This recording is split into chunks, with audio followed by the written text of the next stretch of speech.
All right, I found a quiet place here to eat my sub. Ball diamond. Not much ball playing going on, I guess, because of the pandemic. No organized sports. No night leagues. Maybe that'll all be starting up soon. I don't really pay attention to that too much. But yeah, I got a 12-inch pizza sub and finished half of it. Take the rest of it home and we'll start making our way home. All right, some gloves on. We'll start making our way home. I did crash when we were up over on that power line. I crashed. I'm not sure if I'll include that footage, but I landed right on my freaking butt cheek, and it's one of them's really sore. And I bet you it's probably going to be bruised.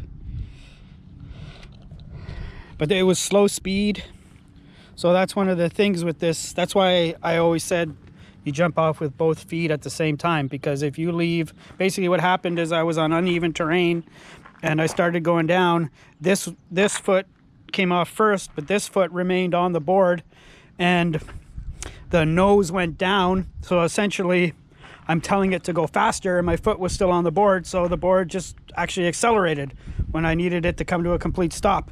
So that's one of the things that you have to be aware of with this thing, is that if your feet are on the front foot pad,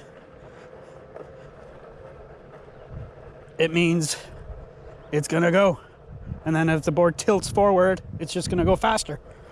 So it like spread out my legs, and then so yeah, I kind of stretched out my tendons and stuff more than I wanted to, and landed hard on the butt cheek. There's actually a short little beautiful section that's all forest.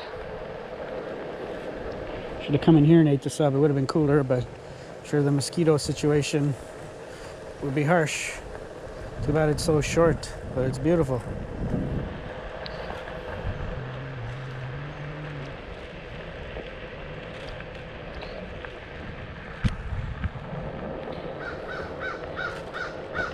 Not sure how much battery life I have left.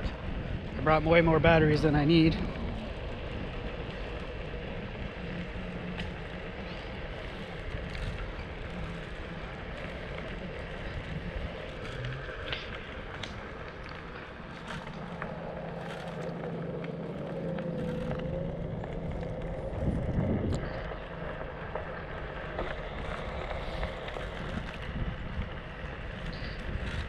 This is a beautiful little piece of trail here. Nice little roll up and down in it.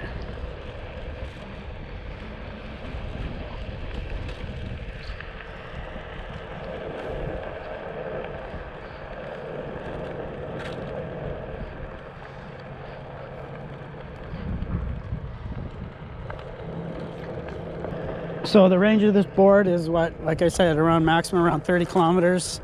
And I had said that, yeah, after around an hour, you're generally pretty sore and tired on it. So it kind of makes 10, 15, 20 kilometer rides feel like a much bigger adventure, because even in that short amount of time, you get so tired and sore that you really can't go much further.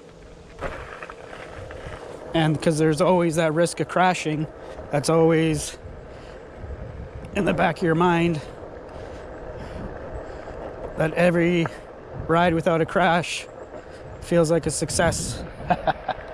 Although, like I said, I did crash on this ride and it hurt, but it was actually slow speed. It was in the dirt. So we're going uphill, long gradual uphill. Long, a relative term, long gradual uphill for around here. I don't know if you guys can hear the current river. We just should be able to hear the rapids.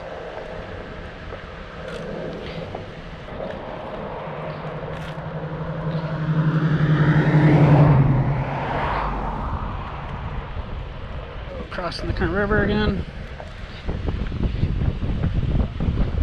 So this pours out into a man-made lake with a dam, and then on the other side of the dam are some really nice rapids as well. Again, it looks most impressive when water levels are high. So I'll take a slightly different way home here. So this is pretty new trail, but it's already falling apart. So obviously their base underneath here wasn't well done. Here's another beautiful stretch of trail. Look at that. Beautiful.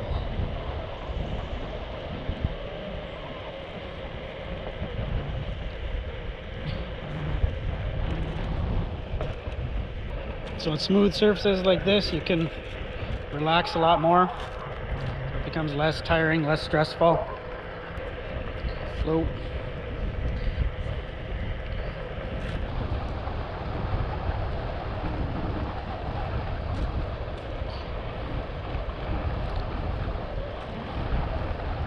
So this street now on Saturdays and Sundays, this is one side of this Boulevard Lake loop where they've closed it off to traffic.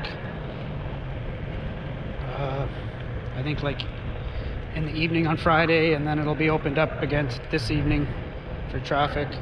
Make it safer through here, quieter. Oh.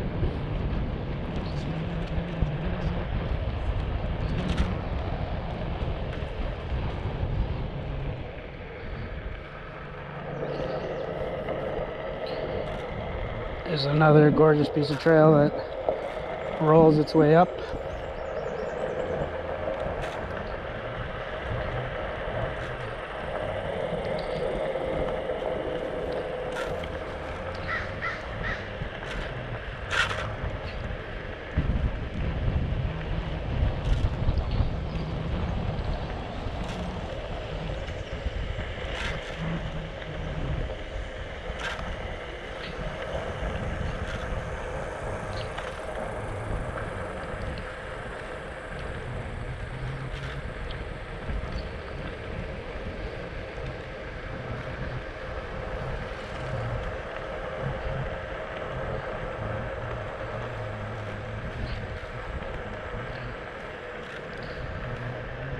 Whoa.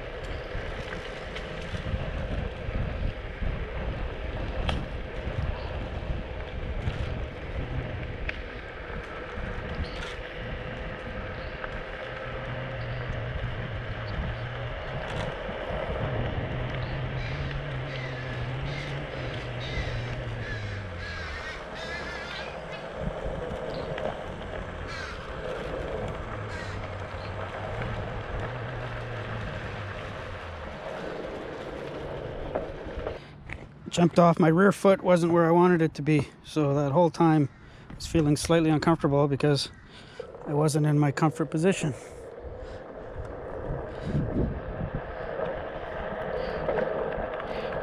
So all these cracks that are perpendicular straight across the road, when you start getting tired, you know, at the start of your ride they're just annoying, but when you start getting sore and tired, they hurt.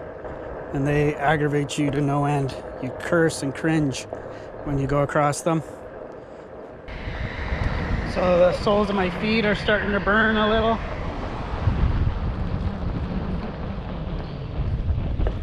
That makes it a little bit uncomfortable, and you feel less safe because it makes it more difficult to control the board. Got a bike lane over there, but this thing is completely illegal in the bike lane, and theoretically that's the other issue that comes up with these things, is the legality of them where you live. Because in my understanding, this is theoretically illegal to ride anywhere except private property. But I've been seen by more than a dozen cops now on the sidewalk, and they haven't stopped to hassle me. As long as you're respectful to other people, I think we'll be fine until hooligans start terrorizing people on these things. Or electric kick scooters or e-bikes. I know it's either Saskatoon or Regina has specifically now banned one-wheels.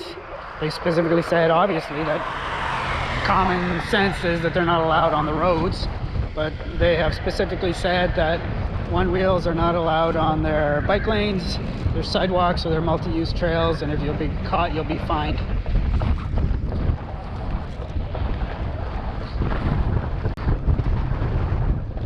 Maybe that's one of the good things about the high price of entry for one of these things, is you'll see less of them because they're so expensive. But there's worth every penny, in my opinion. They have a competitor now. It's called the Magwheel, the Trotter Magwheel. I subscribe to them on YouTube.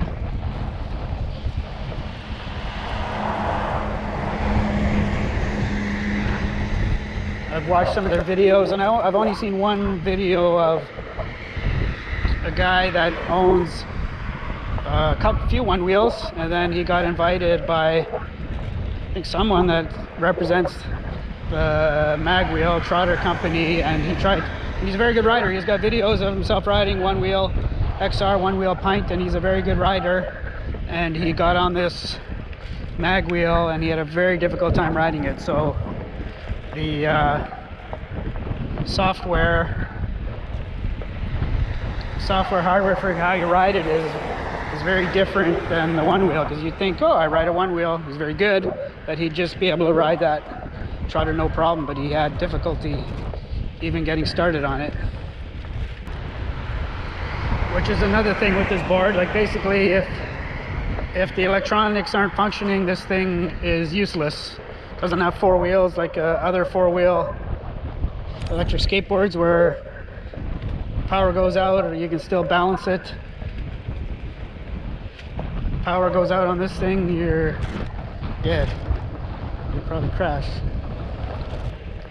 So basically, without power, this thing doesn't function. Like, you can't balance on it or push it or really ride it in any way, like you theoretically could on a four-wheel electric skateboard.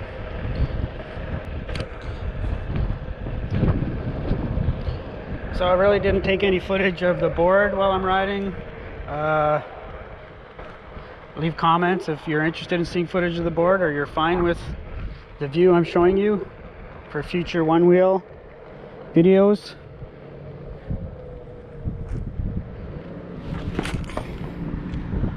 Someone driving too fast down the street here.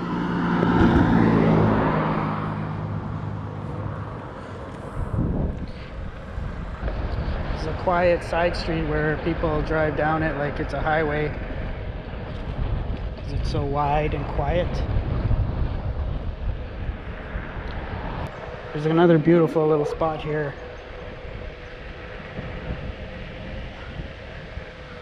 with some rapids. We'll go check it out.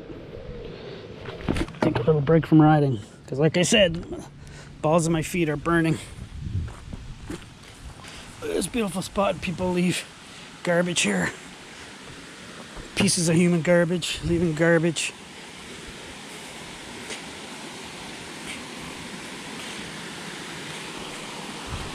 So then a lot of people have homes that back onto this river here.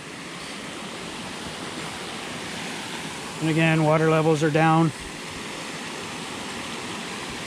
Not much rain, and it's been warm.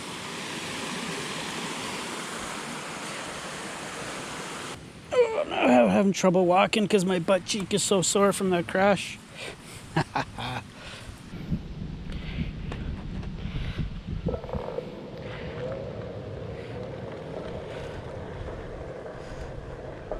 Okay, uphill we will go.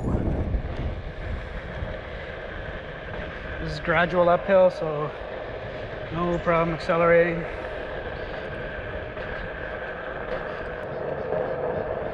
Another baseball diamond. I remember playing here as a kid in a league.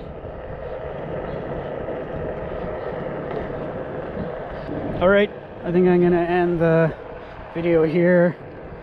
Thanks for coming along on the ride. I don't know, we did 12-15 kilometers. Like I said, I'm starting to get sore and tired, so even rides that long feel like an adventure on one of these things.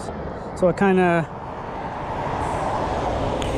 shrinks the size of your world, but it feels like you've accomplished something on this thing.